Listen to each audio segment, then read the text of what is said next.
Bom dia ensolarado, bonito, que esteja bonito também dentro de nós, né? Bom dia, César, bom dia, Sheila, bom dia, Dorinha, que acabou de chegar. Bom dia a todos e todas. Então, nós vamos começar o nosso estudo da doutrina espírita, e o nosso livrinho de mensagens hoje é esse, Sínteses Doutrinárias. E a lição de hoje é a número 7, de André Luiz, que diz o seguinte: eduquemos nos padrões de Jesus e o futuro será presidido pela realidade cristã. César, quer comentar esse pensamento? Pode repetir? Posso. Eduquemos nos padrões de Jesus e o futuro será presidido pela realidade cristã.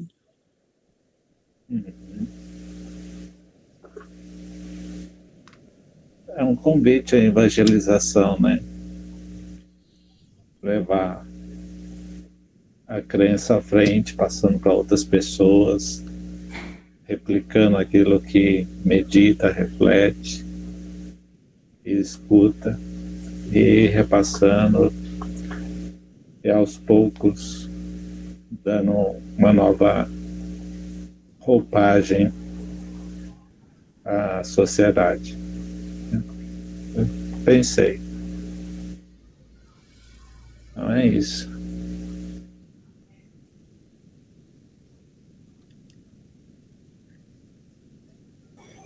Sheila, quer falar sobre esse pensamento do André Luiz? Quero. Eu tenho um carinho muito grande pelo André Luiz, assim, é um autor que eu gosto muito e o que eu já li dele me ilumina muito. Eu acho interessante eu tenho pensado muito sobre a questão da educação e essa questão da religião também sempre me toca. E aí que eu acho interessante, porque ele fala assim, eduquemos nos padrões de Jesus. Pensa, que padrões são esses? E aí eu não tenho resposta completa para isso, eu estou trazendo para o grupo. Que padrões são esses de Jesus? O que Jesus fez? Que padrão de comportamento? Esse padrão é religião? Porque em seguida ele faz. E aí então se terá uma realidade cristã. A realidade cristã é igual à realidade católica, é igual à realidade protestante, é igual à realidade judaica, porque Jesus era judeu. Que realidade cristã é essa? Ou é uma realidade laica? Porque Jesus não falava de religião.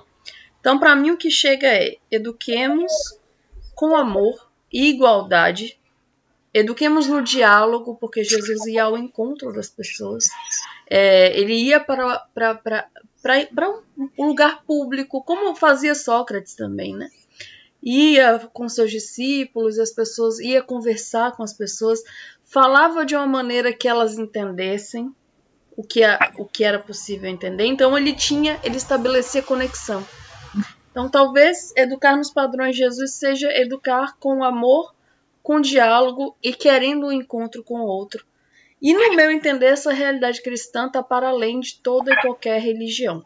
Ela atravessa as religiões. Jesus, como grande educador, grande filósofo que era, e grande ser humano que era, para além de qualquer rótulo, né?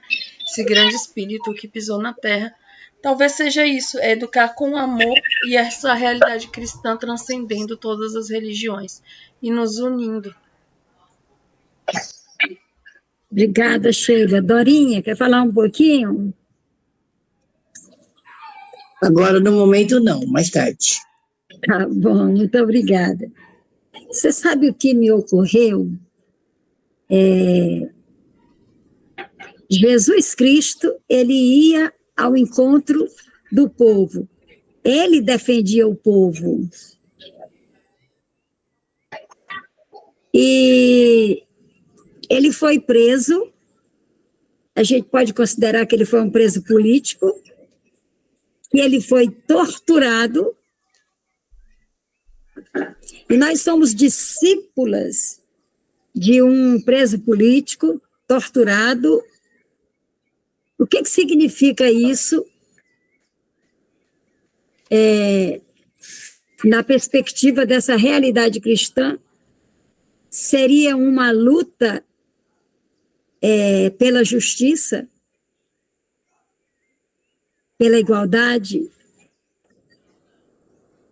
pelo reconhecimento da humanidade em cada ser. Então, assim, é muito difícil mesmo, Sheila. Que padrão é esse que nós vamos educar, né? O que nós vamos dizer aos nossos filhos, netos, companheiros de jornada? O que nós vamos dizer? Como é que nós vamos educar? Dizer tudo isso, uma perspectiva geral do que foi Jesus, do que é Jesus Cristo, ou a gente vai limitá-lo a uma crença? Que ele está além, está para além, né?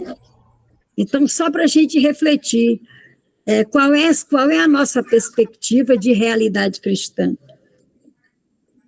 Né? Porque Cristo, ele foi companheiro, ele foi mestre, assim, no sentido de ser professor, de ensinar, de orientar. E ele trouxe boas novidades, no sentido de que a gente precisa amar o próximo. Ele traz uma ética, essa ética cristã de perdoar 70 vezes, 7 vezes. Amar os inimigos. Olha que responsabilidade está na ética cristã, está nessa realidade cristã. Olha a nossa responsabilidade enquanto educadores. Nós vamos só dizer para os nossos educandos que Jesus morreu na cruz para salvar a humanidade. E não vamos dizer quem foi que levou Jesus para a cruz e o torturou e os motivos pelos quais ele passou por tudo isso. Enfim, só para que possamos refletir. Mesmo ele passando por tudo isso, ainda ele disse o amor, né? Ele diz que se te deu um tapa num lado da face, você dá outra para apanhar, né? Mas porque todo sofrimento é como essas famílias que passam muita necessidade, mas os filhos são ainda felizes, alegres. Eles falam, né? Não julguei, não condenei aquele que te condena, aquele que te maltrata. Então, eu acho que o ensinamento de Cristo, a base dele é só o amor. O amor. E porque ele tinha uma percepção divina, e ele compreendia. No momento da morte dele, o que ele falou? Pai, perdoai. Eles não sabem o que fazem. Então, Jesus conhece as nossas limitações. Porque isso ele não sabe o que faz. Jesus estava ali entendendo as limitações de inteligência. É uma questão de inteligência. Eles não sabem o que faz porque eles não são inteligentes o suficiente para compreender o que Jesus veio fazer aqui.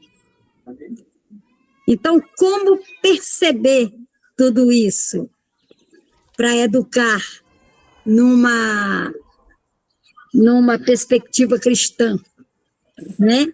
Nós vamos fazer, vamos usar os ensinamentos do Cristo e a presença do Cristo na Terra como contemplação apenas? Ou nós vamos nos engajarmos em lutas em nome desse Cristo, em nome da sua morte, para que sua morte não seja em vão? Nós, enquanto discípulos, vamos lutar pelo bem-estar dos nossos irmãos? Porque amar ao próximo significa defender o próximo. Amar ao próximo significa lutar contra tudo aquilo que causa mal-estar no meu próximo, que corrompe seus direitos. E eu vou lutar dentro das minhas condições. Primeiro, dentro dos limites da minha massa cinzenta, né? O que é que eu sei fazer? Aquilo que eu não souber fazer, Cristo vai me perdoar. Mas aquilo que a minha inteligência já foi iluminada para perceber e eu ignorar, é o pecado da omissão. Né? Então, assim, é uma questão política. Não dá para fugir dessa realidade.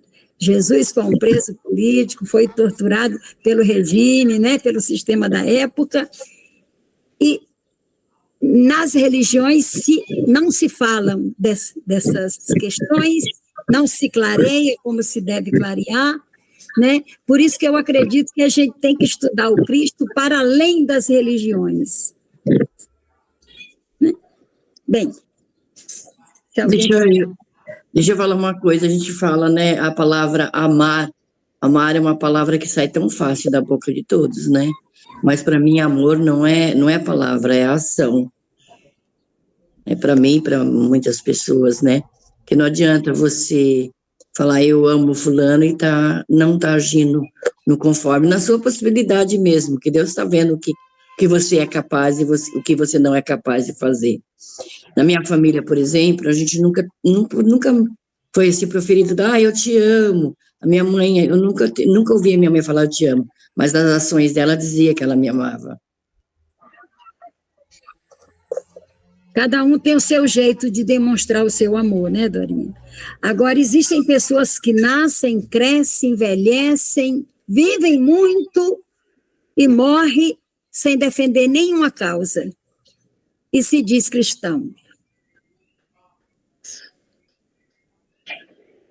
Né?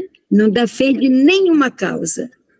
Passa pela vida, a vida passa por essa pessoa, por essas pessoas, e essas pessoas vão à igreja, tá aqui. Não estou julgando ninguém assim, separadamente, o indivíduo, né? Mas é a nossa sociedade. E essas pessoas não são responsáveis por isso. É a forma como elas foram educadas.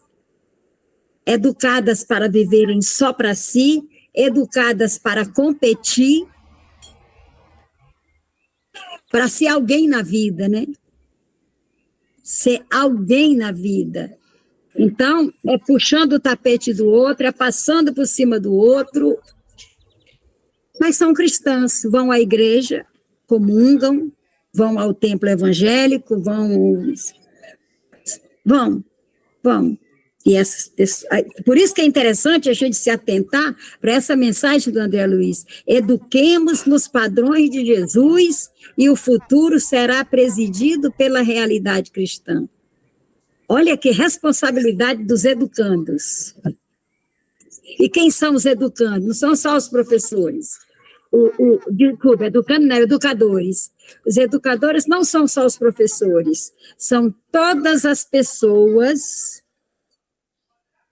que conseguiram, pela sua inteligência, perceber a realidade cristã. Todas essas pessoas são educadoras e educadores, né? Então, eduquemos nos padrões cristãos, quer dizer, Cristo para além das crenças religiosas, né?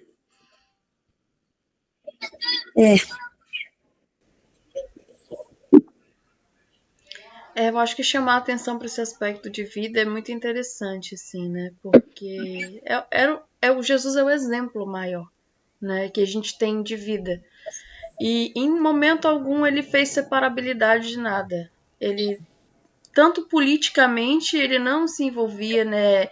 Embora tenha sido um preso político, ele dizia: dai a César o que é de César.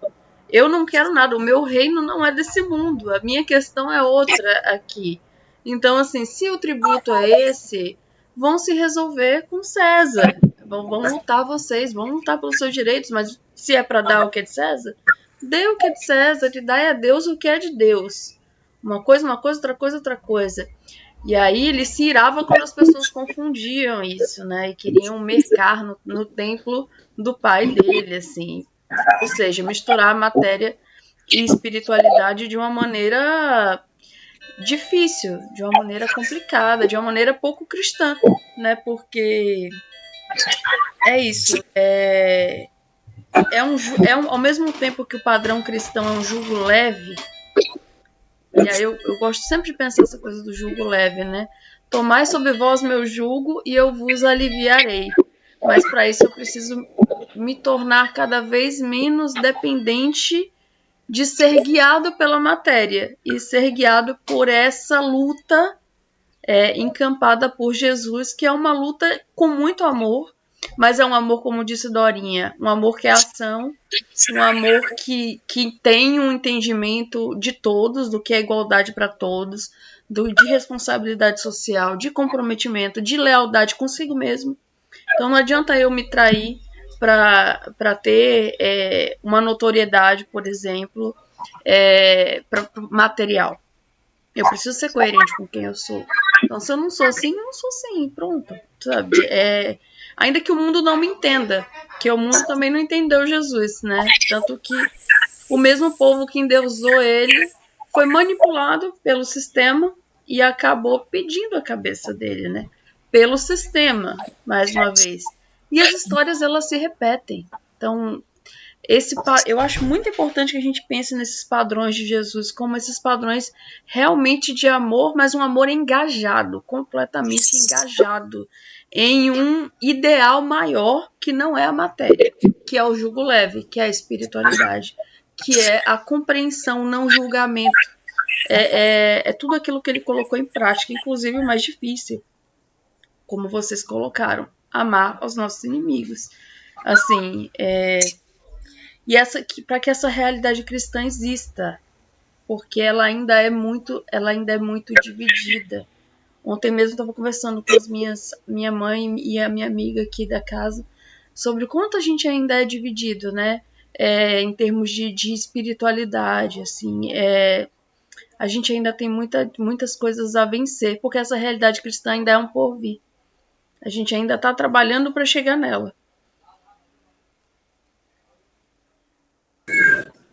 É isso. Obrigada, gente. Eu creio que tudo que nós falamos aqui deu para a gente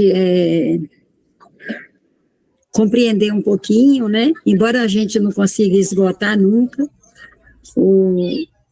essas questões relativas ao Cristo, né? Porque Cristo não tinha partido político, não tinha crença, era só amor, né? O partido dele era o amor ao próximo. Então, ele era engajado numa luta para defender esse próximo, né? Para educar esse próximo, no sentido quando ele diz perdoar 70 vezes 7 vezes. Ele está nos educando, porque nós somos vingativos e usamos a palavra justiça para fazer vingança. Infelizmente, nós pedimos justiça com ódio, com muito ódio. Eu acredito que a pessoa que está magoada, que foi a vítima, eu entendo esse ódio. Vai passar, mas é natural e é bom que mostre, né? Porque é muito bom dizer o que está sentindo. Mas, assim, uma sociedade inteira... Eu vou trazer aqui um exemplo de um homem que passou no mercado e furtou uma margarina.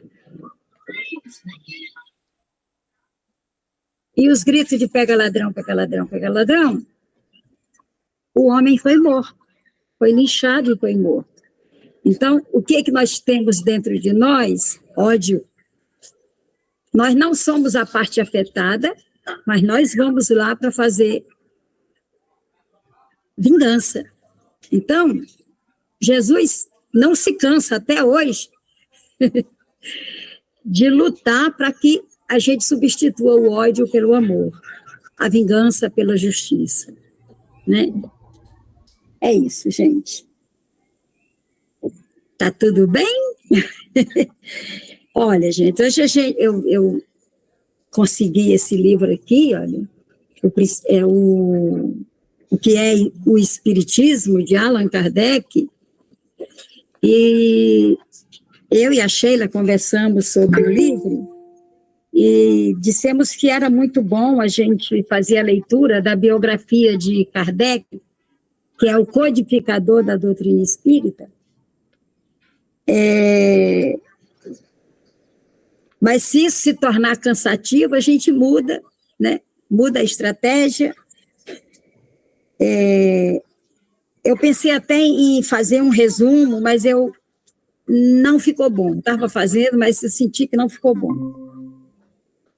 Então, eu vou... Bom dia, Aline. Oi, Aline.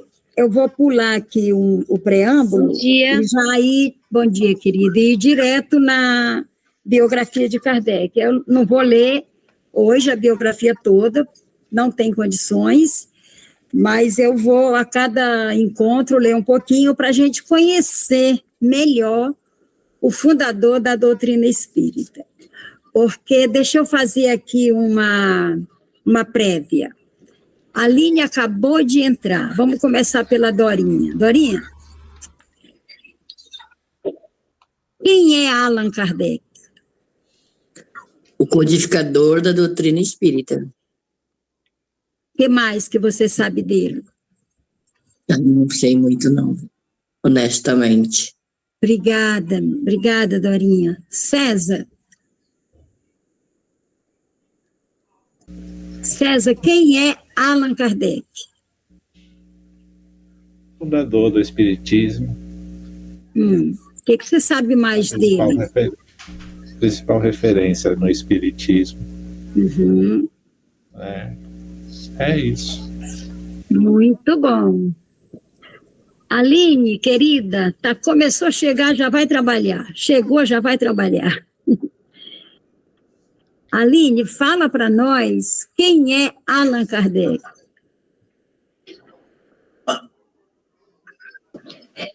Eu tenho dúvidas, né? Porque Allan Kardec é o espírito, Allan Kardec o fundador, porque o fundador recebeu o espírito de Allan Kardec, então eu fico confusa.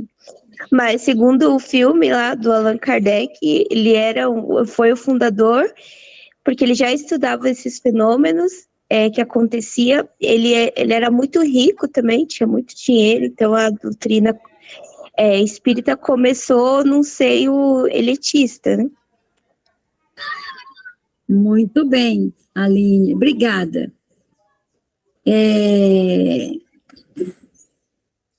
Sheila, você quer falar um pouquinho? Quem é Allan Kardec? Então, dona Vilane, eu sei que tem esse filme, inclusive, que a Aline falou, vou buscar para assistir. Eu não cheguei a assistir, mas sei que tem. E acho importante, talvez, que a gente consiga assistir também, pode ser uma boa referência. Eu não sei muito. Eu sei que ele já tinha uma carreira como pesquisador, que ele era um linguista, e aí ele tinha um outro nome.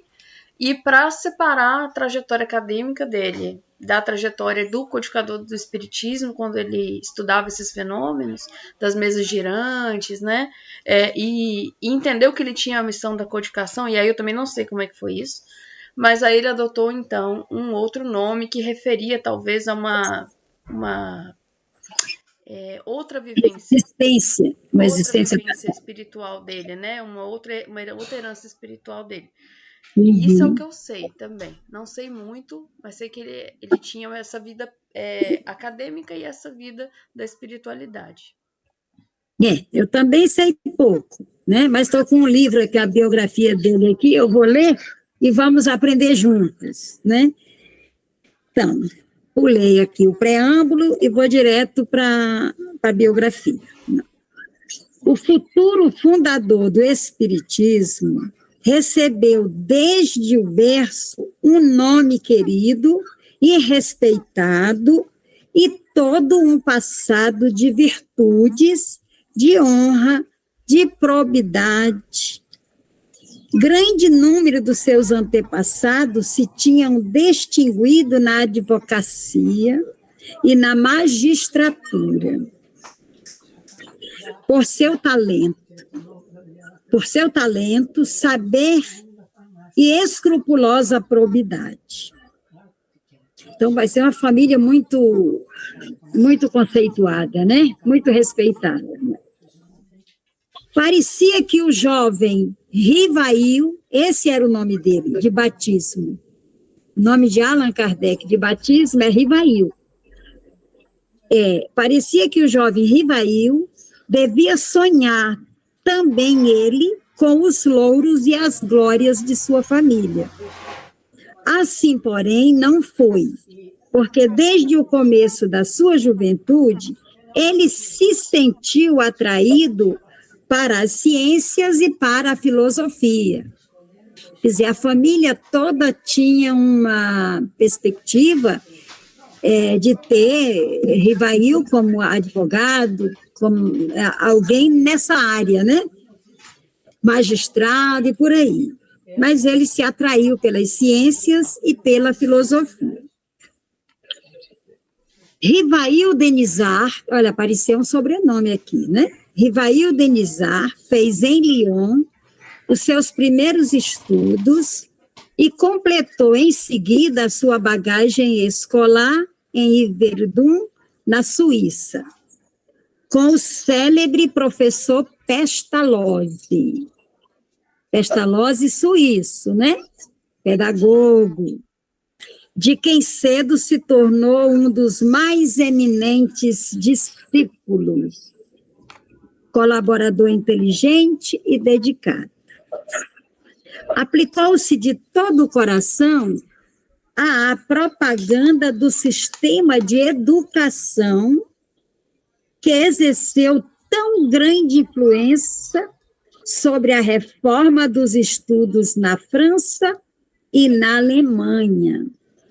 Muitíssimas vezes, quando Pestalozzi era chamado pelos governos um pouco de todos os lados para fundar institutos semelhantes ao de Yverdon, confiava a Denizar Rivail o encargo de o substituir na direção da sua escola.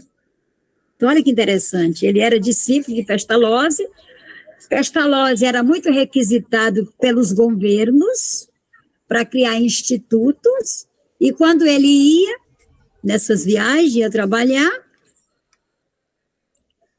Denizar Rivail era quem ficava na gestão da escola de Pestalozzi. O discípulo tornando mestre, tinha, além de tudo, com os mais legítimos direitos, a capacidade requerida para dar boa conta da tarefa que lhe era confiada. Agora vamos ver quem era Denizar Rivail. O nome dele completo era Denizar Rivail, tem outro nome, vai aparecer por aqui. Ele era bacharel em letras, seu colega, viu, Chico? Bacharel em letras e em ciências, e doutor em medicina. Ele era médico também, né? Tendo feito todos os estudos médicos e defendido brilhantemente sua tese. Linguista insigne, conhecia a fundo e falava corretamente o alemão, o inglês, o italiano e o espanhol. Ou seja, ele era um poliglota. Conhecia também o holandês e podia facilmente exprimir-se nessa língua. Então, nesse parágrafo aqui, dá para a gente sentir quem é Allan Kardec, né?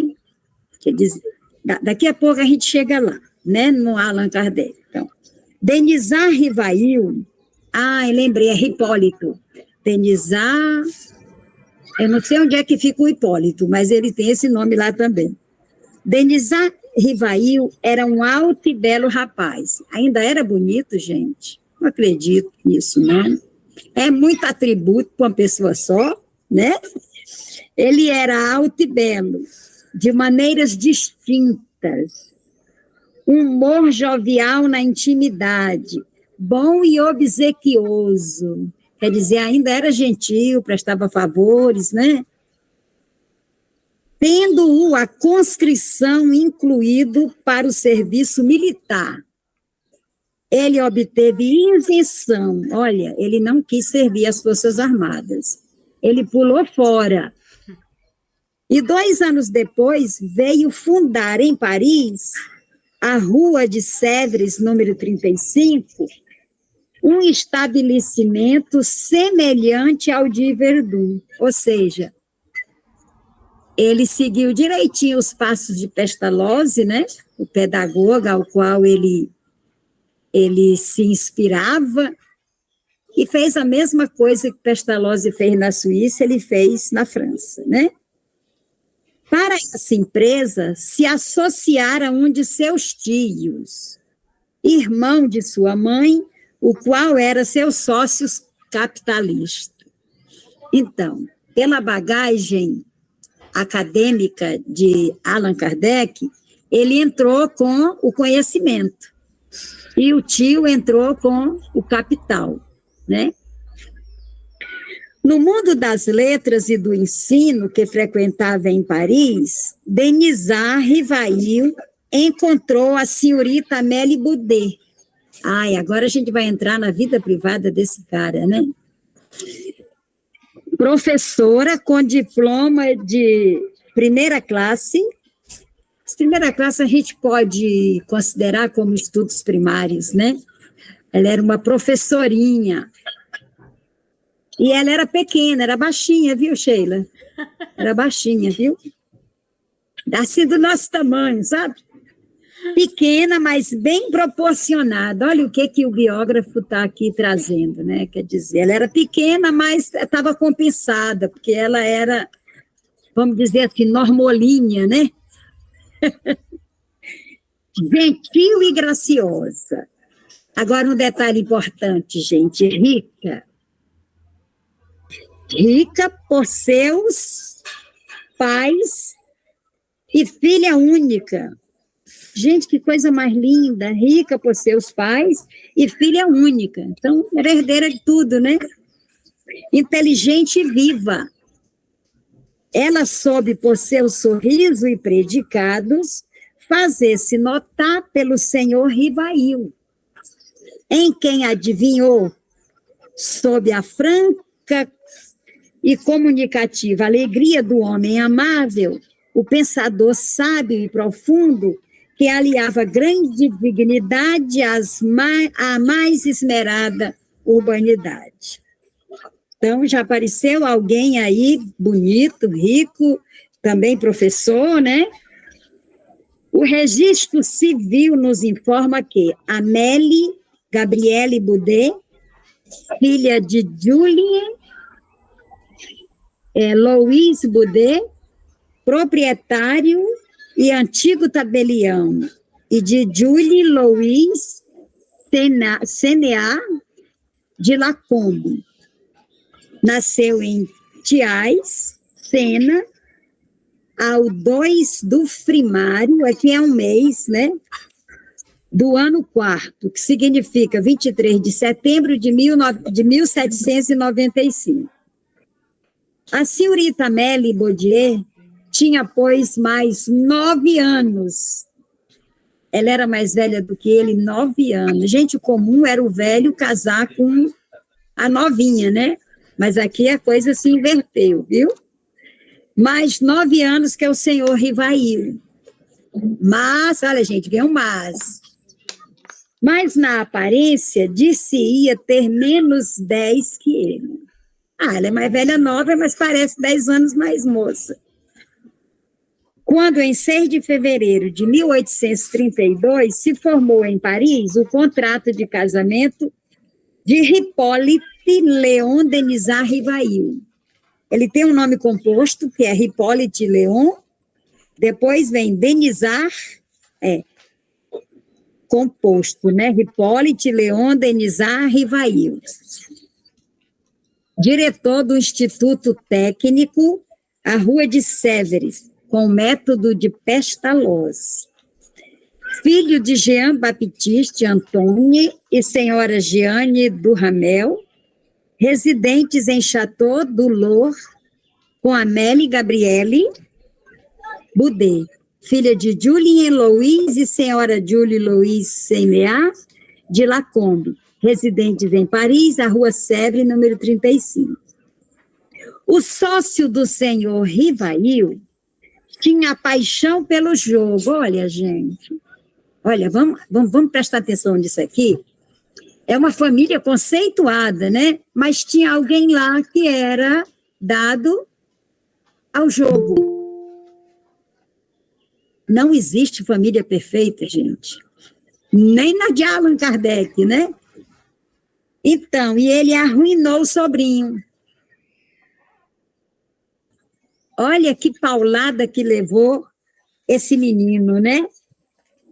Perdendo grossas somas, né? Aí tem umas palavras aqui que eu não sei, mas diz o seguinte, olha, perdendo grossas somas em spa, que esse spa aqui não é o spa que a gente vai para ficar com saúde, é onde vai para perder dinheiro, né? E tem mais uma palavra em francês que eu não sei pronunciar. Bem, o senhor Rivail requereu a liquidação do instituto. Olha, gente, agora eu racei a palavra que é quando vai desmanchar um instituto, uma instituição, é liquidação, de cuja partilha couberam 45 mil francos a cada um deles. Quer dizer, não existia mais um instituto, mas sobrinho e tio ficaram cada um com 45 mil francos. Essa soma foi colocada pelo senhor e senhora Rivail em casa de um dos seus amigos íntimos, negociante, que fez maus negócios e cuja falência nada deixou aos credores. Então, o que a gente entende aqui? E a parte que cabia a Rivail, essa soma foi colocada por eles em casa de um de seus amigos íntimos, que era negociante, fez maus negócios e que foi à falência. É isso mesmo, Sheila? Ele socorreu o amigo íntimo? Ele perdeu todo o dinheiro. 5 mil francos? É isso? Então, a gente está começando a conhecer Allan Kardec e nós vamos entender porque ele recebeu essa missão, né? Longe de desanimar, ele era perseverante. Longe de desanimar com esse duplo revés, o senhor... agora eu entendi, o duplo revés, ele se associou a esse negociante, quer dizer, foi a segunda perda. A primeira perda foi com o tio, e a segunda perda foi com esse amigo íntimo. Então, sobrou para ele do Instituto 45 mil francos, mas ele perdeu investindo no negócio do amigo. Ele perdeu duplamente, né? Então, longe de desanimar com esse duplo revés, o senhor e senhora Rivail lançaram-se corajosamente ao trabalho. Ele encontrou e pôde encarregar-se da contabilidade de 3 casas, olha, ele foi trabalhar como contador, viu, Dorinha? Que lhe produziam cerca de 7 mil francos por ano. E, terminado seu dia, esse trabalhador infatigável escrevia à noite, ao serão. O que ele escrevia? Gramáticas, aritméticas, livros para estudos pedagógicos superiores, traduzia obras inglesas e alemã e preparava todos os cursos de Levi Álvares, frequentados por discípulos de ambos os sexos, no Faubourg, quer dizer subúrbio, né? no subúrbio, olha para onde ele foi, né? No subúrbio de Saint-Germain. Organizou também em sua casa, a Rua Sèvres, cursos gratuitos de química. O cara estava falido, mas ele tinha cursos gratuitos de química, física, astronomia e anatomia comparada, de 1835 a 1840, e que eram muito frequentados dentro de casa, gratuitamente. Muito bem. Membro de várias sociedades sábias, notadamente da Academia Real de Arras, foi premiado por concurso em 1831 pela apresentação da sua notável memória. Como é que se chama essa memória? Qual o sistema de estudo mais em harmonia com as necessidades da época? Eita, a gente vê aqui uma pontinha de Paulo Freire, né, gente? Uma pontinha do Paulo Freire, ou Paulo Freire tem uma pontinha de Allan Kardec, né? A ordem dos fatores, né, não altera o produto. Continuando. Dentre as suas numerosas obras, convém citar, por ordem cronológica, vou falar as obras dele.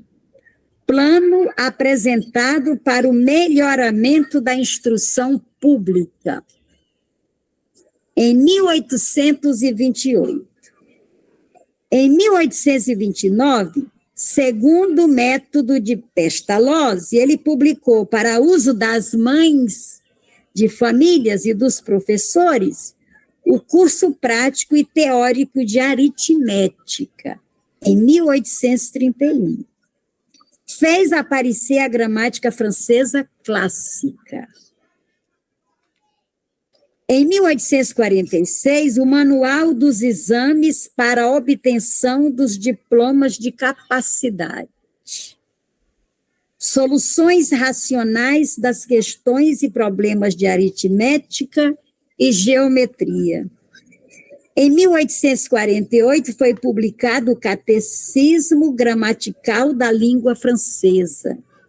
Finalmente, em 1849, encontramos o senhor Rivail, professor no Liceu Polimático, regendo as cadeiras de Fisiologia, Astronomia, Química e Física.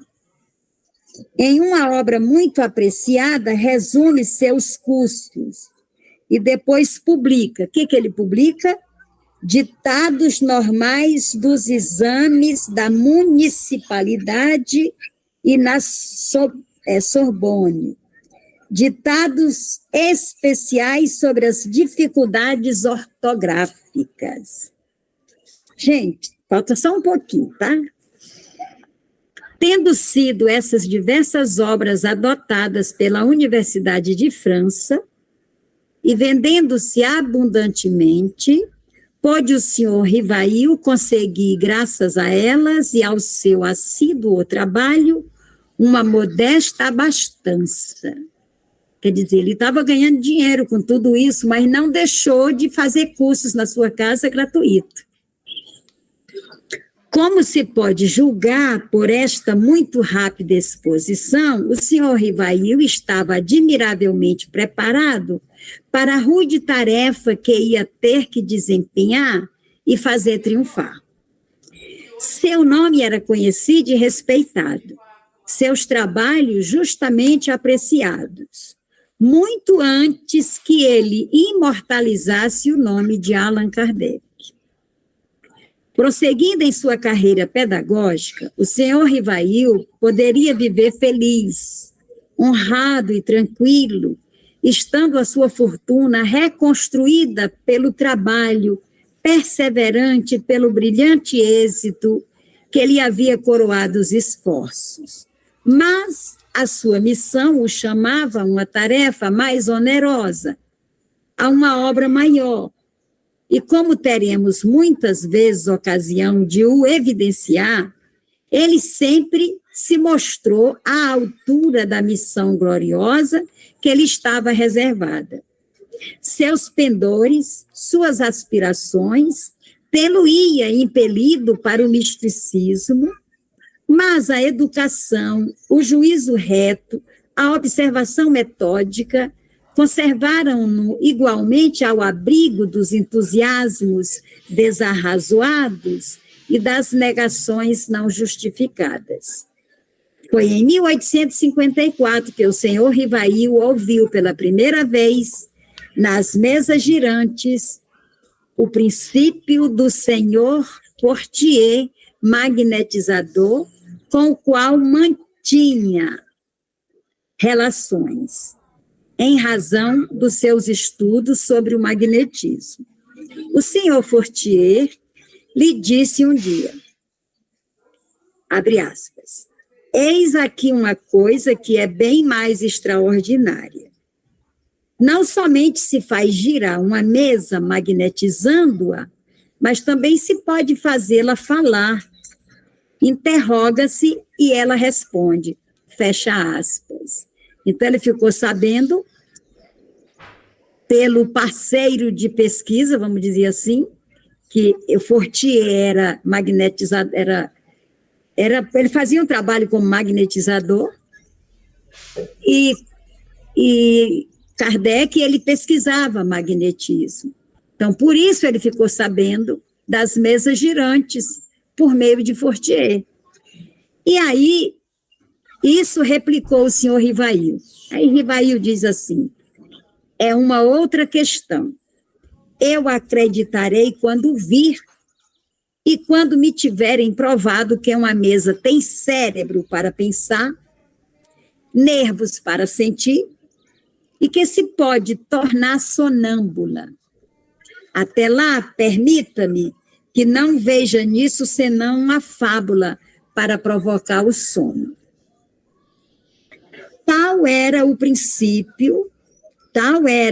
princípio, o estado de espírito do senhor Rivail, tal o encontraremos muitas vezes, não negando coisa alguma, por partir prisa, não sei o que significa isso aqui, mas pedindo provas e querendo ver e observar para crer.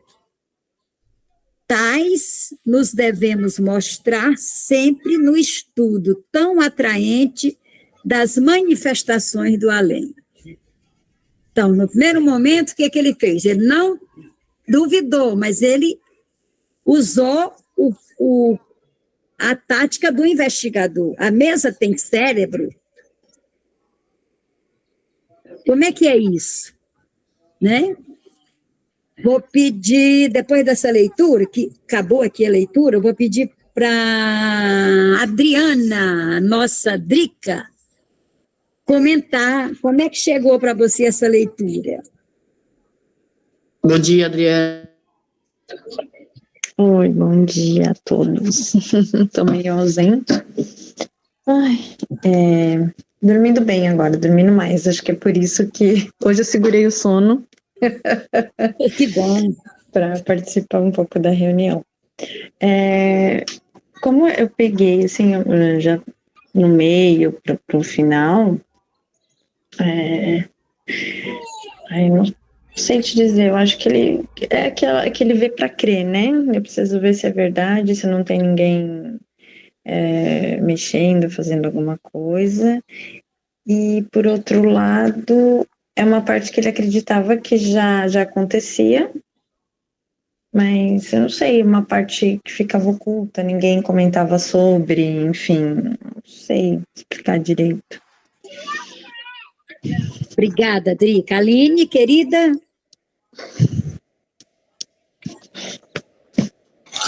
Bom, eu acho, né, que a espiritualidade já foi desenvolvendo, né, esse homem, que eu esqueci o nome dele. Rivail. Rivail, isso. Já de muito tempo, né?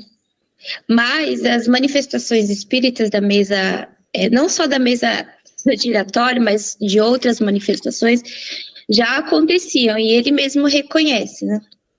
Só que precisou uma pessoa que seja influente na sociedade como ele era, para que isso fosse valorizado, né? Para que isso fosse visibilizado.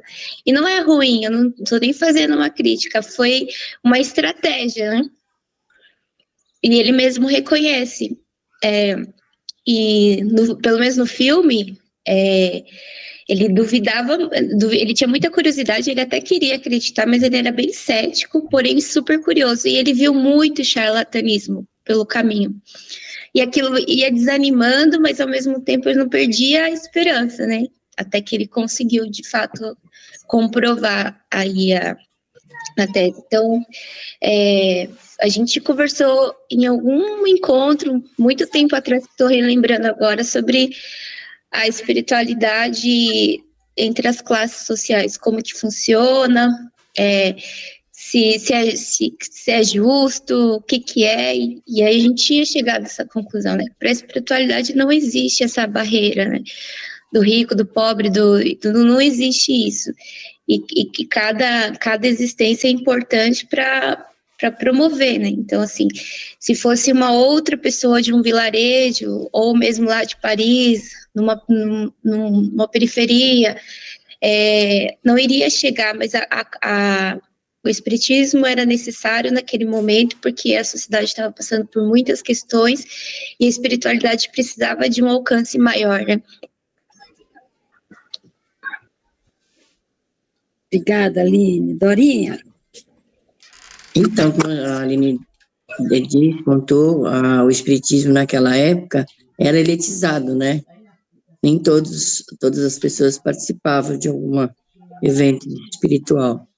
E ele veio a vida inteira, desde criança, trabalhando nisso, e ele tinha possibilidade, né, que tinha grana. Quando ele, criança, ele tinha aonde sustentar, né? Até que ele perdeu tudo e começou a estudar. Ele era meio que Santo Tomé mesmo, ele queria ver para crer, né? Depois que foi desenvolvendo e as pessoas acreditando nele que era uma pessoa confiável. Obrigada, Dorinha. César, comentário sobre a leitura? Sim,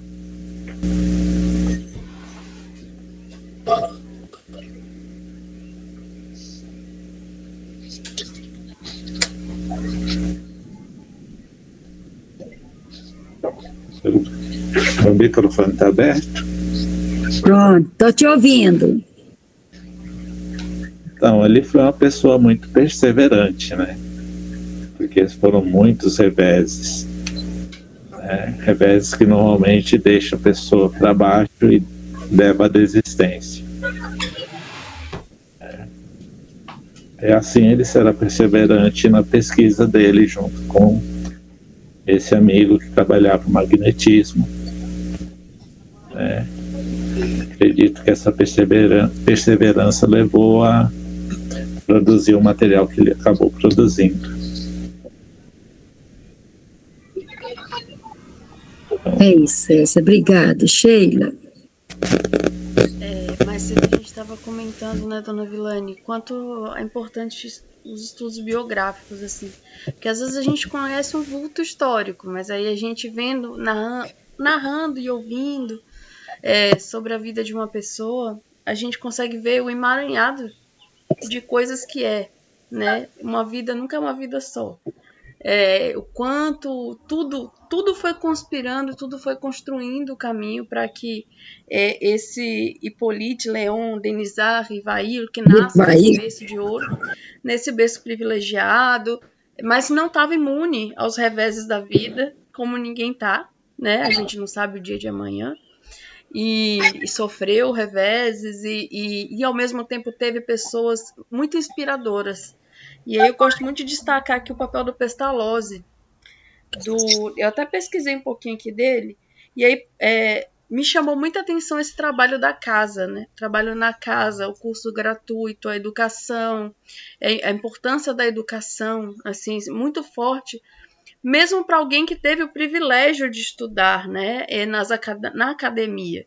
Então, a gente tem alguém que é linguista, que é médico, mas que veio de uma família abastada, mas que tinha uma companheira que o compreendia e teve mestres que o ensinaram. E aí o interessante é que esse negócio da casa, talvez ele tenha aprendido com o Pestalozzi, porque o Pestalozzi ele fez na casa dele um centro educacional. Ele foi órfão de mãe e nasceu numa boa família, mas empobreceu. Então ele conheceu bem de perto essa injustiça social e fez muitos trabalhos educacionais em casa. E com crianças que sofriam, né, de Me lembra a Villani. falta. Então ele, por sua vez, também foi influenciado por Rousseau, e aí a gente vai vendo o emaranhado de coisas que é. Então ele se casa com 23 anos, esse amigo do Leon, ele se casa e compra um pedaço de terra, constrói uma casa onde vira uma escola, onde se tem uma escola. E ele vai, então, escrever um conto que, por coincidência, se chama Leonardo e Gertrudes. Por coincidência da senhora, dona Villani. Se chama Leonardo e Gertrudes, onde ele narra a reforma gradual feita primeiro numa casa, depois numa aldeia, depois frutos de um esforço de uma mulher boa e dedicada. A obra foi um sucesso e ele saiu do anonimato, e com esse sair do anonimato, ele conseguiu transformar a casa dele em um centro educacional para crianças que não tinham oportunidade de estudar. Isso é muito forte, assim. E quando a senhora cita Paulo Freire... Isso é Pestalozzi, né? Você está falando de Pestalozzi. Isso, né? Foi mestre de Leon. Então, observe como as histórias elas vão se cruzando. A gente não encontra as pessoas ao acaso.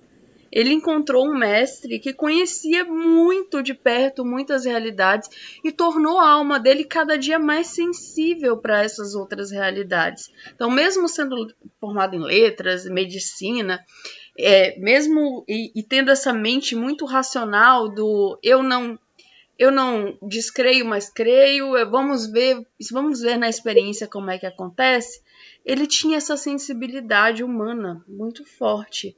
Então, eu acho que o trabalho espiritual o trabalho da espiritualidade com ele começa muito antes da codificação espírita. Porque o que é isso que ele faz de transformar a casa dele numa escola? Tanto o Pestalozzi quanto de fazer cursos gratuitos em casa, quanto o Leon, se não um trabalho de educação cristã mesmo, de fato, né? De entender que eu preciso lutar por igualdade social e que a França, naquele momento, século XIX, era extremamente desigual, assim como ainda tem as suas desigualdades, como todo país tem. Então, assim, esse emaranhado de pessoas que vão se encontrando não é um acaso, gente. A gente vai encontrando quem a gente precisa encontrar, que vai nos inspirando, que vai nos sensibilizando, vai nos ajudando a ter caminhos, e a gente também vai ajudando no caminho das pessoas que a gente encontra para cumprir a nossa missão. E é claro, ele tinha uma missão educacional, e o espiritismo não deixa de ser uma missão educacional também, né? E ele precisava ter essa mente racional, essa mente, e eu achei muito interessante, como é que chama? O Catequismo Gramatical da Língua Francesa, o título do livro, de um dos livros que ele escreveu. Porque mostra a maneira como ele já tinha de racionalizar. Ele era da gramática, ele era da aritmética, ele era estruturalista. Então, assim, ele tinha uma visão, embora muito social, muito estruturada. E aí ele, para codificar a doutrina e ela ser respeitada, como a Drica falou, a gente precisava de um método, né? De alguém que tivesse método, de alguém que fosse visibilizar a doutrina. Já existia espiritualidade de trabalho desde sempre, como já trabalhava na vida dele, só que de uma maneira mais indireta, talvez, assim. Porque ninguém que ele encontrou foi à toa. Pelo menos até agora foi isso que eu senti.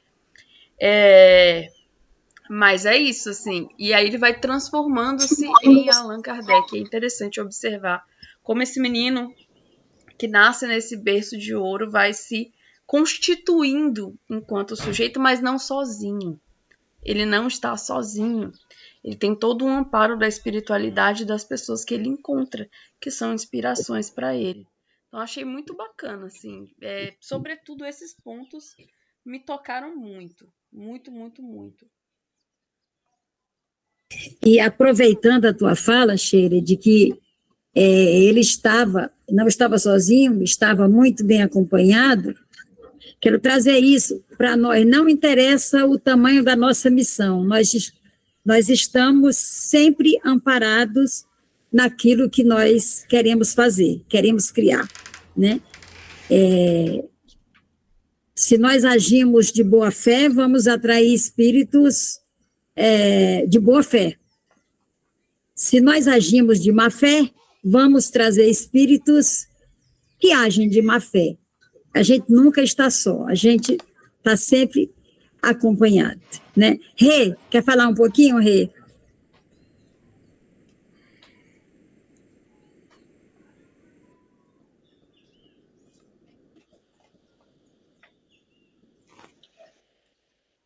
Bom dia, Rê. Bom dia. Bom dia, querida. Tudo bem? Bom dia. Tudo bem. Eu tô chegando agora.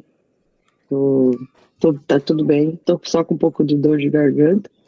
Então eu tô aqui só para ouvir vocês hoje. Tá? Tá bom, querida. Mas obrigada. eu já adorei ouvir essas palavras aí de vocês. E Sheila, em especial, hoje está inspirada, está maravilhosa. Pelo menos que eu vi até agora. Maravilha. Obrigada, gente. Obrigada a você, Rê. Daqui a pouco eu falo mais. Que bom que você está conosco. Bem, Eu que agradeço. a biografia do Allan Kardec, nesse livro, ela está bem detalhada. Eu li um pouquinho, né? No próximo sábado, a gente lê mais um pouquinho e a gente vai ficar se familiarizando com o fundador da doutrina espírita. Então, as pessoas falam fundador, outras falam codificador, mas o importante é que ele sistematizou. Na realidade, foi isso que ele fez. Ele criou um sistema para trazer isso para nós, né? Eu gostaria de pedir agora, quem puder fazer uma oração pequenininha para a gente fazer a leitura do Evangelho.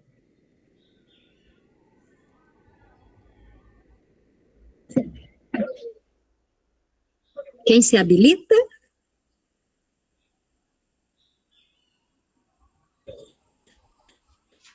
Pode ser, Rê? Você?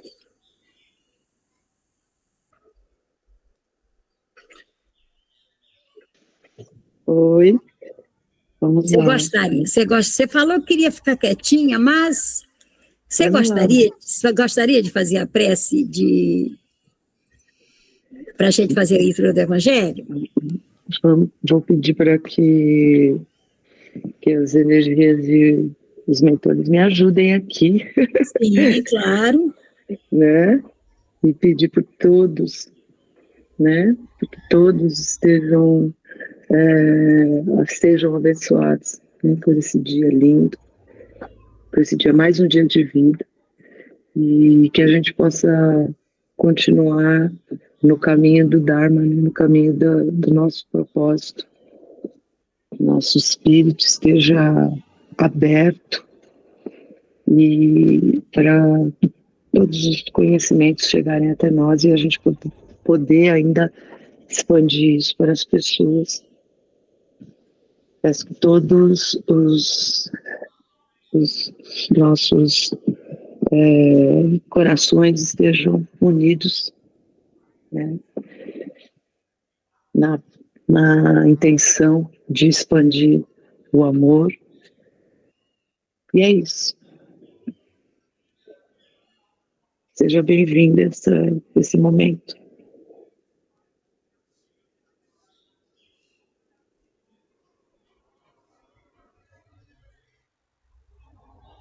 O microfone está fechado, Vilane.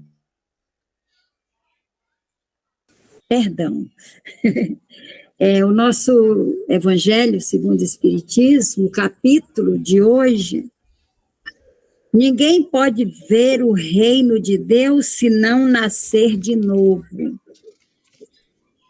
E o tópico é: a reencarnação fortalece os laços de família, enquanto que o princípio da existência única os desfaz. Eu vou reler. A reencarnação fortalece os laços de família, enquanto que o princípio da existência única os desfaz esses laços, né? E os itens são 18 e 19. Então, vamos ler. Algumas pessoas pensam que os laços de família são destruídos pela reencarnação. Ao contrário, eles são fortalecidos e estreitados. O princípio de que se vive uma única vez é que destrói os laços de família. No espaço, os espíritos formam grupos ou famílias que se unem pela afeição, simpatia e pela semelhança de tendências. Sentem-se felizes por estarem juntos e procuram-se uns aos outros. A encarnação apenas separa os espíritos momentaneamente, pois quando retornam ao mundo espiritual, eles se encontram como se fossem amigos que acabassem de chegar de uma viagem.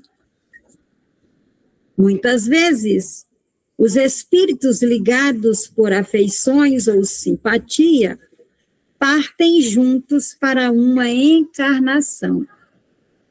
Reúnem-se numa mesma família ou no mesmo círculo de amizades, onde trabalham pela sua evolução. Se uns reencarnam e outros não, nem por isso deixam de estar unidos pelo pensamento. Os que estão livres ajudam os que estão encarnados. Olha, gente, eu vou parar a leitura aqui para a gente ver a importância, né?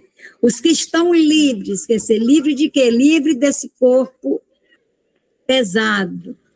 Eles ajudam, aqueles que estão livres ajudam aqueles que estão carregando o seu fardo, né? A gente precisa tomar cuidado com isso aqui também, porque aquela coisa do pé da letra, né, que eu falo sempre. Certa vez um garoto de 14 anos, no centro espírita, falou comigo a respeito dessa questão de estar fora do corpo, estar livre, e ele manifestou o desejo de se libertar. 14 anos. E aí eu o chamei para conversar,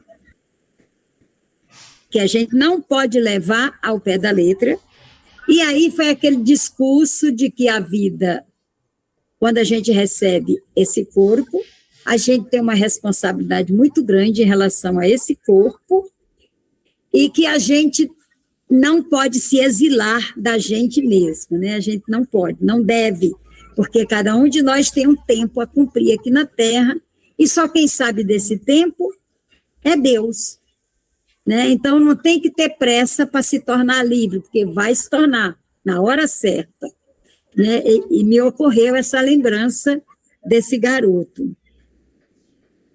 Continuando a leitura, os que estão livres ajudam os que estão encarnados. Ele não fala os que estão presos, os que estão privados de liberdade, não, diz os encarnados, né? E encarnados cumprindo sua missão, né? E os mais adiantados procuram auxiliar os retardários a progredir.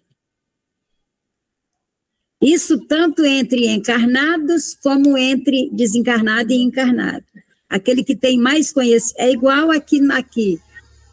A pessoa que tem estudo, eu li aqui, mas não sei falar uma palavra em francês. Então, o que eu faço? Tem uma palavra aqui que eu não sei como é que fala.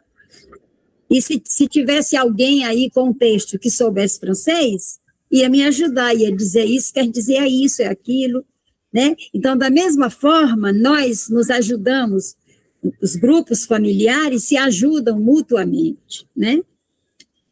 Após cada existência, todos terão dado um passo a mais na busca do aperfeiçoamento. Então, quer dizer que a cada existência a gente aprende e a gente evolui, é um passo a mais. Pois, à medida que se depuram, o afeto entre eles aumenta. Quer dizer, o afeto entre pessoas do mesmo grupo, que se reúnem por afinidade, à medida que vão evoluindo cada um, esse afeto aumenta. O egoísmo e as paixões diminuem à medida que se afastam da matéria. Olha que interessante, né? E aí eu penso assim, esse se afastar da matéria não significa simplesmente morrer. Que às vezes tem espírito que morre, né? Sai do corpo, mas não continua ali preso ao corpo, a vida material, né? Isso pode acontecer entre nós, à medida que se afastem da matéria, ou seja, não é que a gente vai deixar de viver na matéria, não é que a gente vai deixar de usufruir daquilo que é conforto material, é que a gente vai dar mais valor às questões espirituais do que às materiais. Assim, os espíritos podem percorrer um número ilimitado de existências corpóreas, sem que o carinho que sentem uns pelos outros sofra qualquer interferência.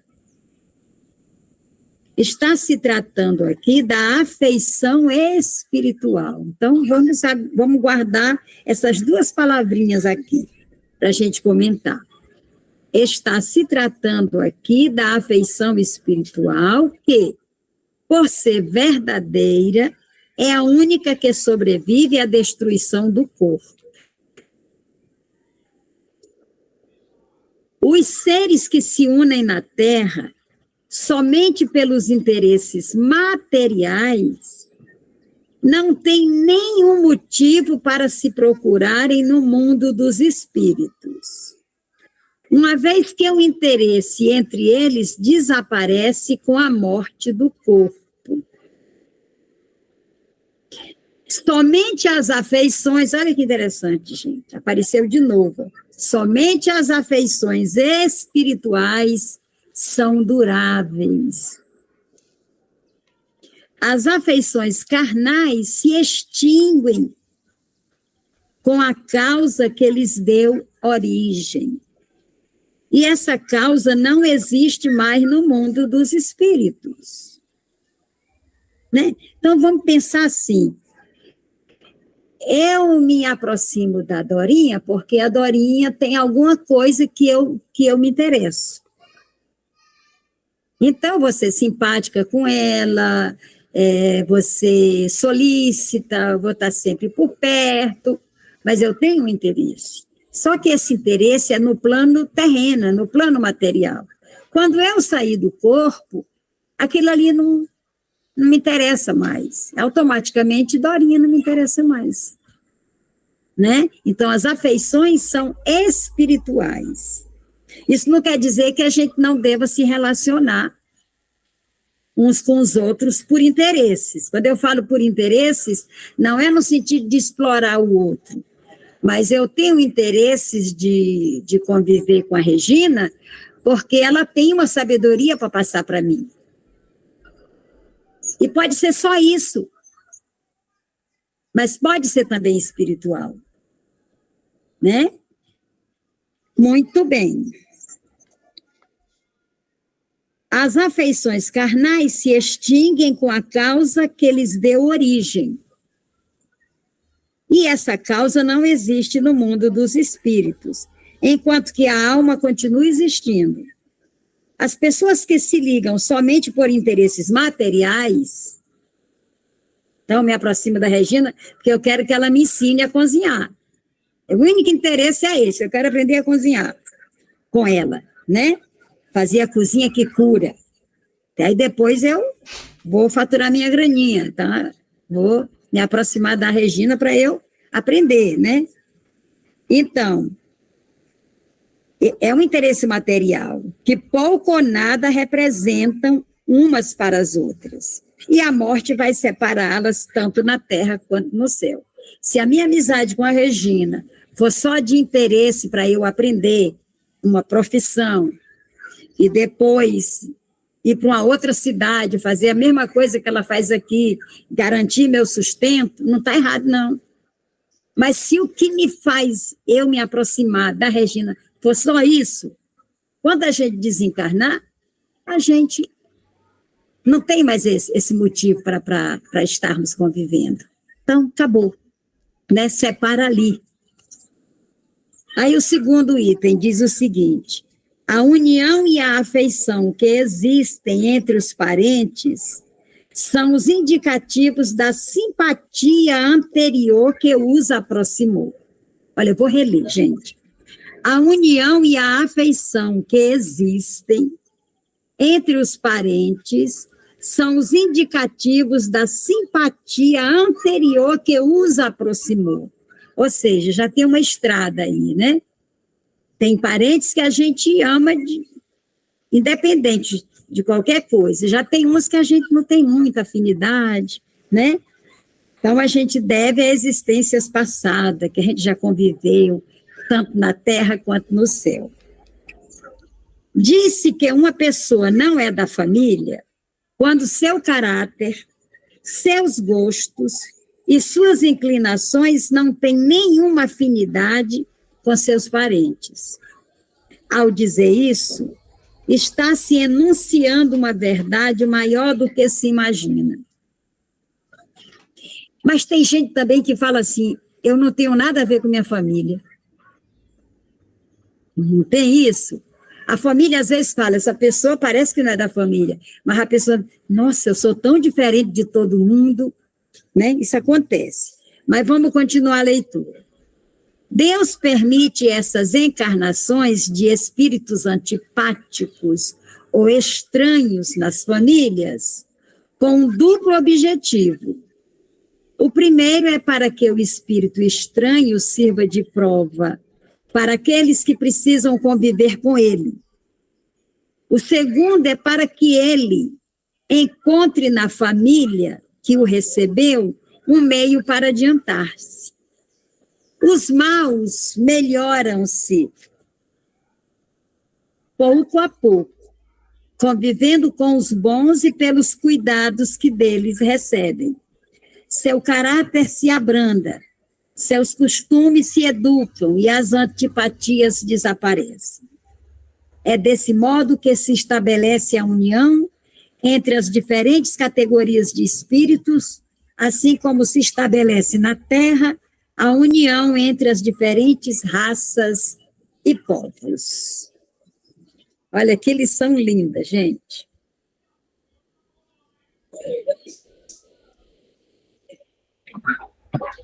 Falar um pouquinho, Rê? Pode trazer exemplo, se tiver. Nossa, para mim bateu muito a hora que você disse da família, não sou dessa família. Assim, eu tenho plena certeza disso. Nenhuma compatibilidade, sabe, de nada, assim, de pensamentos. Eu olho para trás, assim, e vejo que eu, única pessoa compatível comigo é a minha avó materna. E que eu trago dela essas coisas da cozinha, do benzimento, né, das coisas muito espirituais, né? E o resto foi, assim, luta, dificuldade mesmo para conseguir se expressar como ser dentro daquela família e ter entendido também, sabe? Ter diálogos. Muito difícil foi, né? Principalmente pai e mãe, né? E cada um com a sua dificuldade também, né? Carregando suas dificuldades. Depois que eu fui descobrir coisas que aconteceram na vida dos meus pais, né? Que eu vou entendendo esse abismo, né? Que abre entre os familiares, né? No caso desse assunto, né? Então, a gente carrega também isso, né? A gente carrega isso. E o vínculo fica sendo a dificuldade de ter vínculo, né? Então, hoje eu busco conhecer um pouco a história, né, dessas pessoas, dessa dificuldade de ter afeto, de ter acolhimento, de ter em abundância a ignorância, né? Que afastou esse amor de acontecer com mais tranquilidade. Eu acho que é isso, que tem que trazer o conhecimento hoje que a gente tem para tentar explicar isso. E eu acho também que pode ser possível consertar de alguma maneira e espiritualmente a gente se encontrar. Eu acho que é possível. Obrigada, Regina. Quer falar um pouquinho, Aline?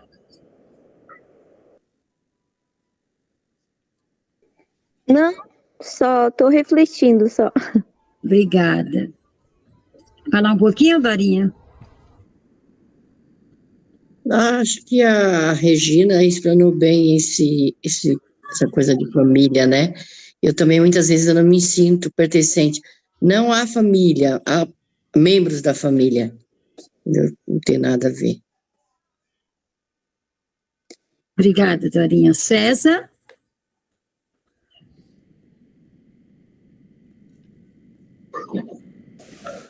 No momento, só refletindo. Obrigada. Sheila? Eu também acho que a Regina exemplificou assim muito, muito, muito bem. Vou chamar a atenção para uma coisa que a senhora comentou de destaque, talvez possa ressoar ainda, que é essa questão de que quando a reencarnação fortalece os laços de família, ao contrário desse princípio da vida única, né? Só tem essa vida, então ela não... isso eu acho interessante, porque a gente tem um passado, e aí essa coisa da simpatia que a gente sente por um ente, ou da antipatia que a gente tem, uma falta de afinidade, entendendo a antipatia nesse sentido, né? Falta de conexão, é um indício exatamente dessa reencarnação.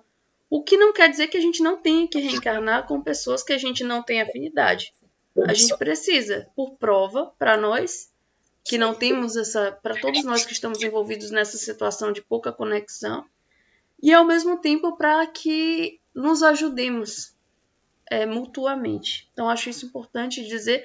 Acho que toda família tem isso, essas relações menos, essas conexões mais afastadas, a gente olha, parece um estranho, sabe? E tem pessoas que não são da nossa família que a gente encontra, que é como se a gente tivesse reencontrando alguém de casa. Assim, é muito forte isso, porque somos uma família universal, porque a nossa família é muito maior do que a família biológica. E às vezes a gente tem esses... isso, assim como na biografia do Rivail, a gente também, nada aconteceu ao acaso. A gente também vai encontrando pessoas que têm sintonia com a gente, pessoas que não têm sintonia com a gente, e com todas essas a gente tem que trabalhar, seja na família biológica ou seja na família universal. Acho importante reforçar isso, e importante reforçar a durabilidade dos laços de afeição espiritual, que é o que ele fala que ele está chamando de família. Talvez o que ele esteja chamando de família aqui, nesse sentido de pertencimento, sejam as afeições espirituais, que transcendem os interesses da matéria, como Dona Vilane exemplificou. Se eu me aproximo de Regina por conta de eu quero aprender um ofício para ganhar dinheiro apenas, não porque eu acho importante a filosofia de Regina, da cozinha que cura, não porque eu acho importante a filosofia que ela acredita e eu quero dialogar, e eu quero seguir adiante, ainda que eu mude de cidade e vá trabalhar, a Regina segue uma referência para mim, e eu vou seguir em diálogo com ela, isso é afinidade espiritual. Mas se eu me aproximo dela, tiro o que ela tem, eu nunca mais falo com ela, então, obviamente, era uma relação que tinha um tempo estabelecido, e a gente também vê isso nos nossos cotidianos. Quem nunca passou por isso, né? De ter esse tipo de relação que se acaba, que se extingue em todos os campos, né? Seja afetivo, seja de trabalho, seja familiar mesmo.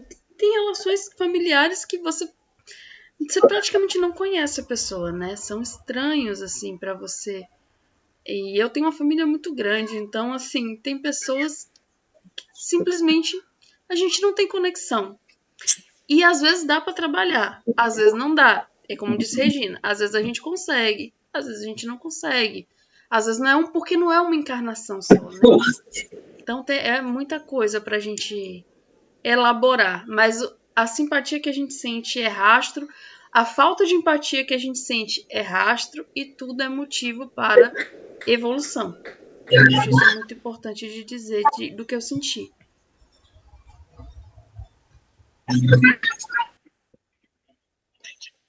É isso. E não existe acaso para os encontros, né? Ninguém chega para a gente se não tiver na nossa programação de nos encontrarmos, né? Tem um exemplo, né, também de interesse. Eu fiz amizade com uma amiga, mas sempre me perguntando que interesse que ela tem em mim, porque atualmente eu não tenho nada para oferecer. Fiquei pensando muito nisso, né? Mas sempre com o pé atrás. E aí eu percebi que ao longo do processo, ela queria, na verdade, uma pessoa para depositar suas frustrações e para se sentir melhor, sabe? E eu achei aquilo muito perigoso, mas eu deixei, sabe? Porque eu vi uma humanidade naquela pessoa, sabe? E aí eu percebi que o interesse é para se sentir bem e para tentar me diminuir de algumas formas. Me levantava de uma forma, mas me rebaixava de outra. E aí eu falei, se fosse qualquer outra pessoa, já tinha se afastado, mas eu tô segurando, sabe? Eu tô relevando todas essas questões, porque eu vejo que é uma pessoa que precisa de muita atenção mesmo, sabe? E aí eu pensei, nossa, então a gente tem que tomar cuidado com os interesses que as pessoas têm, porque às vezes realmente você não vai ter dinheiro, status, você não vai ter nada a oferecer, mas alguém vai se interessar em você de alguma forma. Todos nós somos interessantes, né? E aí essas formas também que as pessoas chegam de múltiplas formas, é o interesse material, mas eu percebo que nesse caso é um interesse, pelo menos da minha parte, espiritual, né? Que eu não estou olhando para a matéria, eu estou tomando só meus cuidados para não entrar em confusão, né? Aí eu vou falar uma coisa para você, Aline.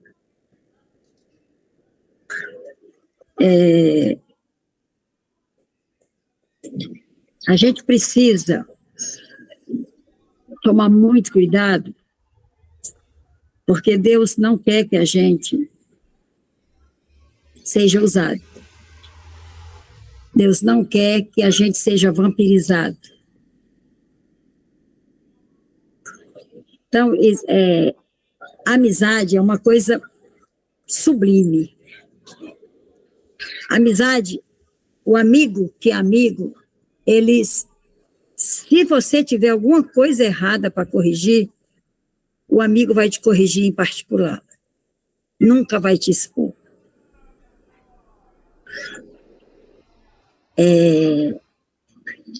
Você falou que todos nós somos interessantes. E somos. A gente ainda não consegue ler pensamentos. significa que nós não sabemos as intenções das pessoas em relação a nós, a não ser pelos gestos, por uma fala, aqui e acolá, e a gente tem que estar atenta, muito atenta, para não permitir desequilíbrios na nossa vida.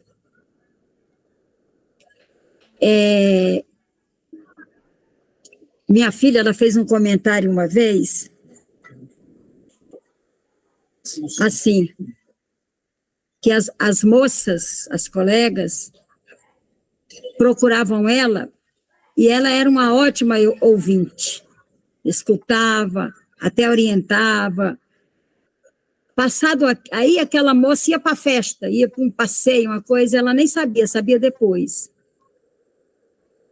Dizer, a pessoa está usando a outra, tem várias formas de usar a outra, e cabe a nós não permitir. E isso, se a gente permitir, é falta de caridade conosco. Nós não podemos permitir, de maneira nenhuma, nós não podemos permitir. É aquela coisa, amor, o Agnaldo Timóteo fala, vou falar de novo, amor só de um dá saudade depois. A amizade é uma coisa pura, é uma coisa que resiste ao tempo, que continua lá na espiritualidade. A amizade é uma coisa muito bonita, gente, é muito linda. Então, isso, Aline, que está acontecendo contigo, não é amizade. É uso. Não permita. Não seja grosseira. Mas se proteja. Não é legal isso. Outra coisa que eu vi uma menina dizer é que as mulheres negras, com amizade com mulheres brancas, era só para a mulher branca não pagar terapia. A menina preta era que ficava escutando, mas só servia para isso. Isso existe. A gente não pode ser ingênuo. Ele não pode ser ingênuo. A gente está num planeta de provas e expiações. É um povoado de muitas intenções. Muita gente do bem. Felizmente, é muito mais gente do bem do que do mal. E essas pessoas também que nos usam, essas pessoas devem muito à sua educação. Como é que foi essa educação, que é a primeira mensagem do nosso livrinho aqui? Eduquemos nos padrões de Jesus e o futuro será presidido pela realidade cristã. Então, 70% da culpa é a educação que essa pessoa recebeu, que ela não valoriza o outro como o outro. O outro é para ele usar, é descartável, joga fora mesmo. Principalmente hoje, é tudo descartável. As amizades também, os amores também. Mas se a afinidade é por uma questão espiritual, ambas as partes são felizes. Né? Assim, eu sinceramente, eu estou com 73 anos de vida e eu aprendi, ao longo da minha vida, a entender quando as pessoas se aproximam de mim com interesses do bem. Porque todo mundo se aproxima por interesse. Não tem jeito, a gente se interessa pela fala daquela pessoa, pela trajetória daquela pessoa, o que aquela pessoa fala me encanta. Então, são interesses. Agora, que interesse? Aí sim, isso eu aprendi a ver. E eu me afasto. Né? Eu sou uma mulher de poucos amigos, apesar da idade e da trajetória de militante, né? A gente precisa tomar cuidado, porque assim, existe uma coisa chamada padrão vibratório, que a gente aprende na doutrina espírita. Se alguém está te usando, qual é o padrão vibratório dessa pessoa? Então, a gente não vai ser indelicado com a pessoa, a gente não vai deixar de orar por essa pessoa. fazer prece para essa pessoa, desejar o bem dessa pessoa. Se puder ajudar essa pessoa, ajude, mas sem se envolver, sem se deixar sugar, vampirizar. Isso a gente vai estudar lá na frente, né, no livro dos médiuns, mas, por enquanto, vamos deixar assim. É duro, né, a gente finalizar uma reunião tão bonita com isso, mas a gente também não pode ficar só amém, amém, amém, amém. O mundo não é isso. O mundo é duro de viver. Os ambientes que você participa, você é tão bem recebido e, de repente, você percebe que aquilo não foi de verdade. Todo mundo sabe disso. Então, a gente tem que aprender a navegar. Se a gente precisa continuar naquele meio, a gente precisa começar não a descartar, mas manter uma certa distância com pessoas que fazem mal para a gente. Que, afinal de contas, ainda estamos na matéria e os nossos órgãos adoecem. Nós não podemos permitir, nós temos que zelar pelos nossos órgãos, né? É isso, gente. Só temos que tomar cuidado para não julgar todos iguais, né? Tem pessoas que se aproximam da gente não para sugar alguma coisa, mas muitas vezes para entender, né? Até a própria razão da vida, razão do por que eu estou aqui. Então, se a gente começa a pensar que todo mundo que se aproxima de você está com interesse obscuro, aí você se isola como ser. Bem lembrado, Dorinha, muito bem lembrado, mas é isso mesmo, mas é o que eu falei antes, a gente não sabe as intenções das pessoas, mas a gente percebe no comportamento. Então, é nesse comportamento que a gente precisa prestar atenção. Né? Porque, assim, não é o caso de trazer alguns exemplos que a gente vê na mídia, não é o caso, mas vamos observar. Atrás de cada tragédia, de cada catástrofe, de cada coisa, de cada maldade, teve uma preparação antes. E muitas vezes a pessoa percebeu, não, mas isso é da minha cabeça. Não, a pessoa é do bem. Não, porque você está entendendo? É isso. Desculpa, deixa eu só tocar num assunto que você falou nisso. Agora há pouco tempo, né, o Kaique, um ator, sofreu um acidente, né? E o amigo que estava com ele não foi lá. Na primeira reação, deu a entender a todos que ele estava, assim, por exemplo, eu não gosto de ver ninguém acidentada. Eu não vou mexer, nem vou perto, porque me causa dó, angústia. E esse ator está sendo condenado hoje por não ter ido ver o amigo e salvo o amigo, ajudar o amigo. Eu acho que é um julgamento besta, porque cada pessoa tem uma atitude. Não sei o porquê que ele não foi lá. Ninguém sabe, né? O que está passando no coração e na cabeça do outro. E a humanidade hoje, eles fazem pré-julgamento, né? Aí matam, né? Sem saber o que aconteceu. Que nada justifica matar, mesmo sabendo o que aconteceu, né, Dorinha? É verdade. Não, mas... E assim, é que nós temos uma mania de julgar as pessoas e de cancelar as pessoas por um erro. E é por um erro do ponto de vista de quem está cancelando. Quando, na realidade, a gente não pode fazer isso. A gente tem que o quê? Valorizar todos os acertos daquela pessoa. Todos os acertos. A pessoa fez 99 acertos e um erro. E ela é cancelada. Que humanidade é essa? Cadê o padrão do Cristo, da educação cristã? Né? É isso aqui, eduque nos padrões. André Luiz vem dizer isso para nós. Eduque nos padrões do Cristo. Isso acontece na família. Uma mãe com vários filhos, o filho faz tudo que a mãe quer. Aí um dia ele pula, né? Pula o muro, vai embora. Não vou fazer o que eu quero agora. E aí os pais já não querem mais saber desse, já muda o tratamento com esse filho, ou com esse irmão, ou com esse pai, ou com esse amigo. Quando, na realidade, a gente tem que se aproximar da pessoa para ver se a pessoa está precisando de ajuda.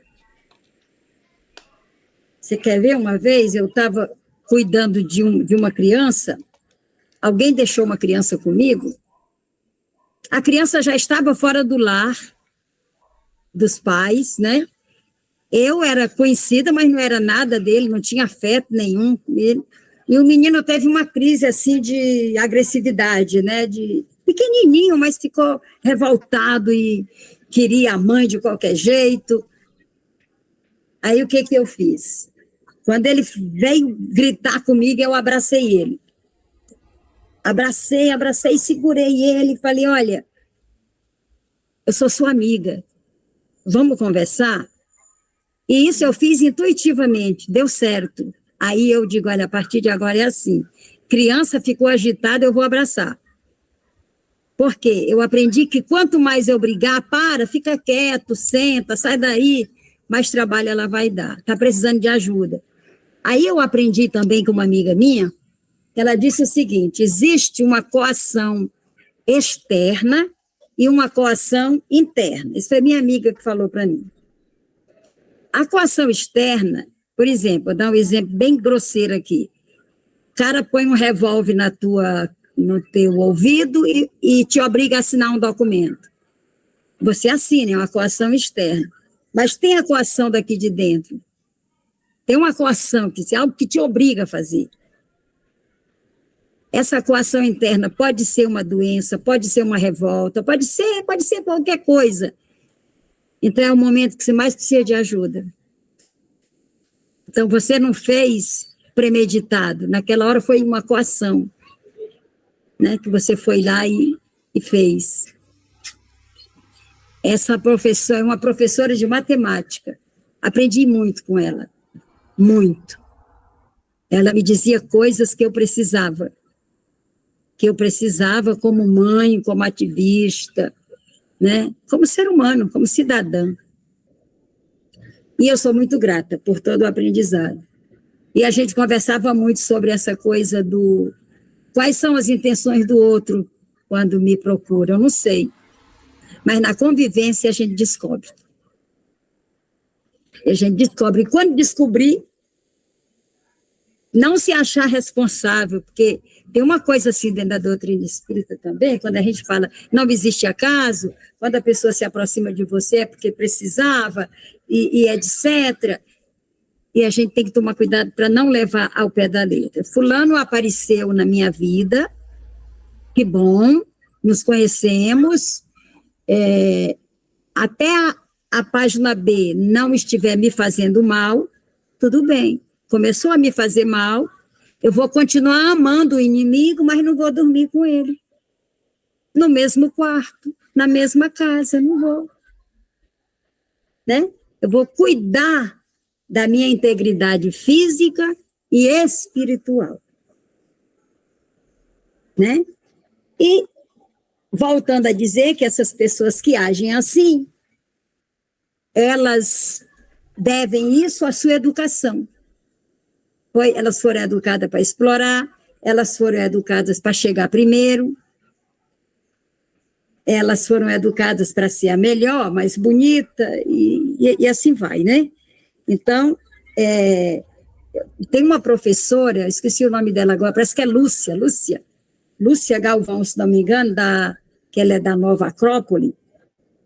Ela falou o seguinte, que uma pessoa chegou para ela e falou assim, olha, eu ganhei primeiro lugar.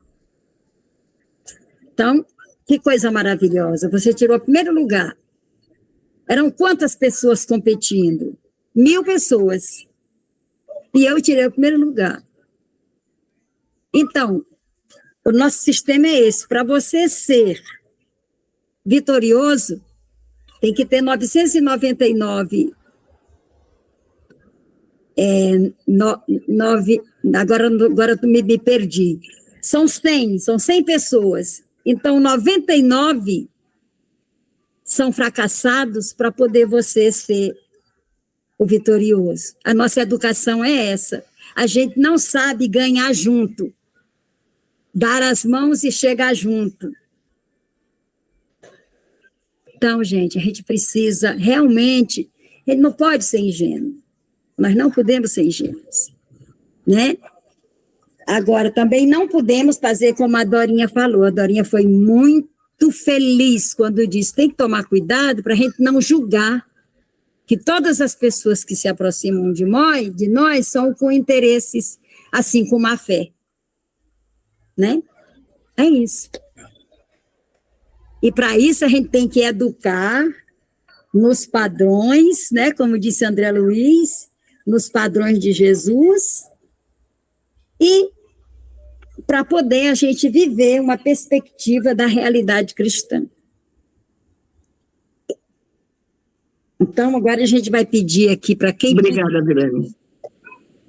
Oi, meu amor? Obrigada.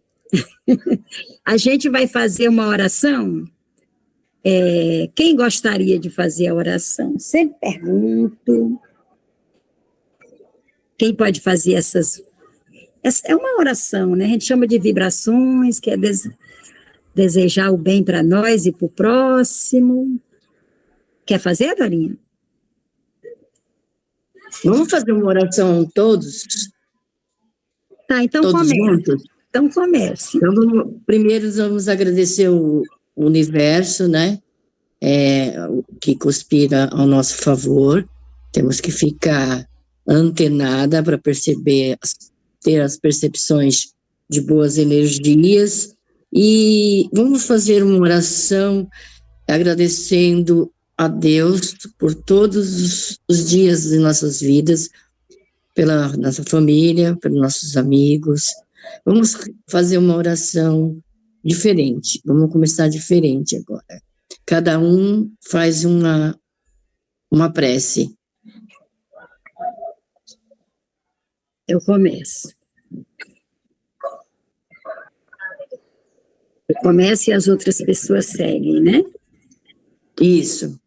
Deus, nosso Pai, que sois todo poder e bondade, dai a força àquele que passa pela provação, dai a luz àquele que procura a verdade, ponde no coração do homem a compaixão e a caridade. Deus, dai ao viajor a estrela guia, ao aflito a consolação, ao doente o repouso. Pai, dai ao culpado o arrependimento, ao espírito a verdade, à criança o guia, ao órfão o pai. Senhor, que vossa bondade se estenda sobre tudo o que criastes. Piedade, Senhor, para aqueles que vos não conhecem. Esperança para aqueles que sofrem. Que vossa bondade permita aos espíritos consoladores derramarem por toda parte a paz, a esperança e a fé. Deus, um raio, uma faísca do vosso amor pode abrasar a terra. Deixa-nos beber na fonte dessa bondade fecunda e infinita. E todas as lágrimas secarão, todas as dores se acalmarão. Um só coração, um só pensamento subirá até vós, como um grito de reconhecimento e de amor. Como Moisés sobre a montanha, nós vos esperamos de braços abertos. Ó poder, ó bondade, ó beleza, ó perfeição. E queremos de alguma sorte merecer vossa misericórdia. Senhor, dai-nos a força de ajudarmos o progresso, a fim de subirmos até vós. Dai-nos a caridade pura, dai-nos a fé e a razão. Dai-nos a simplicidade, que fará das nossas almas o espelho onde se deve refletir a vossa imagem. Que assim seja.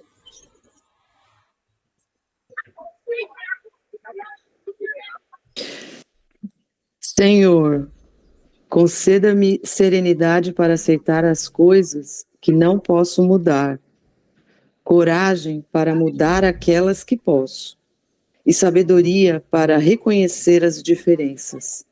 Assim seja.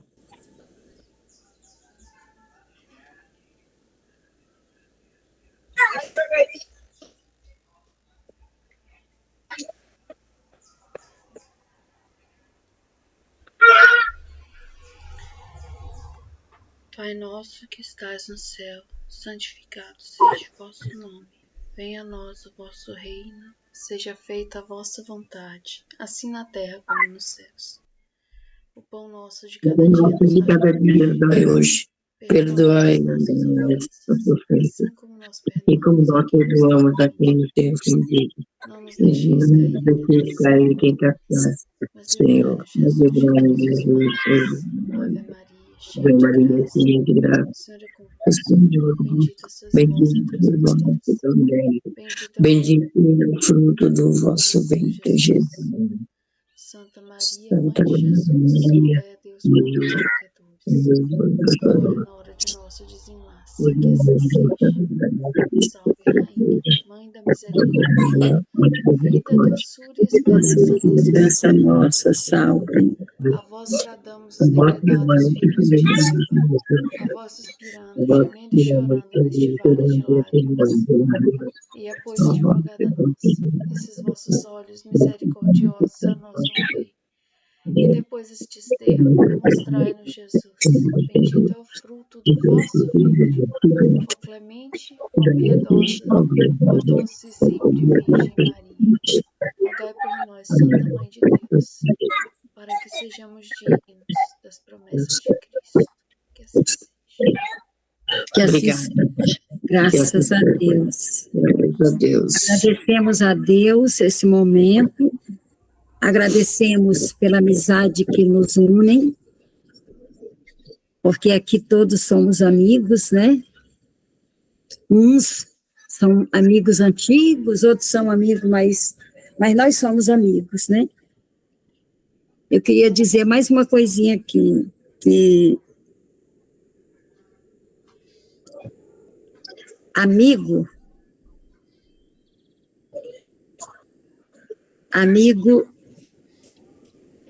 não deve favor. O que acontece entre amigos é uma coisa muito bonita. Amigo não pede desculpa. E amigo não paga favor, não deve favor. Porque tudo que acontece entre esses amigos é amizade. E a amizade está acima de tudo isso. Entendeu? Amigo, na hora que eu estou mal, o amigo me escuta. Na hora que o amigo está mal, eu escuto. E isso é fantástico, e isso é maravilhoso. Então, que hoje a gente leve essa reflexão da amizade, né? Que Deus nos abençoe. Mas amigo tem gratidão, né? Gratidão. Na realidade, não, na realidade, não precisa. Eu não preciso agradecer. Eu não preciso agradecer. A gente tem aquela coisa formosa, muito obrigado, né? Mas, na realidade, o gesto do amigo, quando o amigo faz um gesto, se ele é amigo, ele não quer gratidão. A gente fala, porque é do nosso vocabulário. Muito obrigado. Ai, que bom, não precisar se preocupar. Mas, na realidade, o amigo não está esperando assim, porque o amigo está tão feliz de ter feito aquilo para ti, que ele é amigo, sabe? É isso. Boa semana para todos. Deus abençoe a todos. Amém. Estou muito feliz com vocês. Boa semana. Até semana que vem. Aline, foi bom te ouvir. Faz tempo que você vê, né, Dorinha? Você está fugindo de mim. Tudo. Mas a gente vai esperar. Eu entendo, amiga, eu entendo. Deus lhe proteja. Amém. Deus abençoe.